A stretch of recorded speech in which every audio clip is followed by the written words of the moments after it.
Bien, les enfants, c'est encore papa. Écoutez-moi attentivement. Ça, c'est pour les femmes qui ont perdu leur conjoint, leur mari.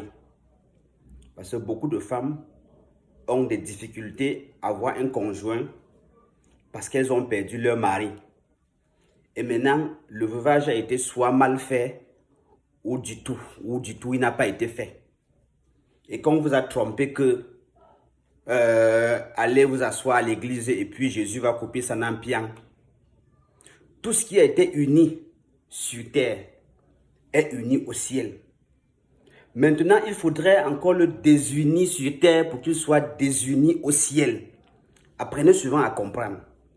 Parce que quand vous ne connaissez pas les règles, quand vous violez les règles, quand vous voulez outrepasser les règles, vous aurez toujours des problèmes. Quand tu es uni à un homme, le jour que cet homme décède, il faudrait que on refasse un rituel, comme le rituel du mariage qu'on a fait pour vous unir. Il faut refaire un autre rituel pour vous désunir. Parce que le ciel ne peut pas intervenir seul. Parce que quand on vous mariait, le ciel n'a pas intervenu seul. Les hommes vous ont unis sur terre. Il faut encore qu'on vous désunisse sur terre pour que le ciel vous désunisse aussi en haut. Et autre chose, parfois, il y a des hommes qui ne sont pas morts de leur propre mort. Parfois, il n'est même pas mort, il est prisonnier quelque part. Par exemple, comme le Nyongo, le sien, le con ou le femme là. Alors le ciel n'est même pas au courant que votre mari est mort. Parce qu'il n'est pas encore mort de sa propre mort. Il est quelque part prisonnier en train de travailler. Du coup, vous vous retrouvez seul.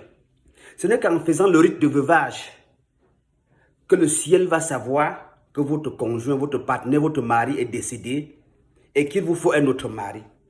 Sinon, vous n'aurez pas un autre mari. Donc maintenant, cette vidéo, c'est pour des femmes qui souffrent, qui ont eu des pertes en vie humaine, qui sont rien d'autre que leur partenaire ou alors leur mari. Il y a un rite de veuvage, quand vous ne l'avez pas fait, vous êtes toujours marié sur le plan spirituel. Et quand vous êtes marié, spirituellement, il n'y a pas de désordre. Personne d'autre ne peut vous épouser. Qu'est-ce qu'il y a lieu de faire? C'est juste de prendre la cendre du feu.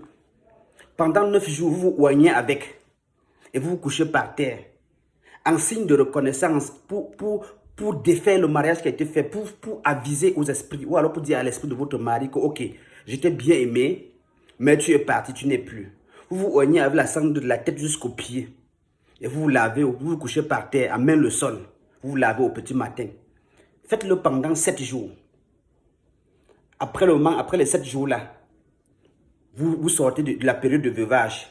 Et vous verrez comment les choses vont changer. Avant qu'on ne vous trompe que Jésus va couper tout n'impian. La nature a beaucoup de règles qu'il faut respecter.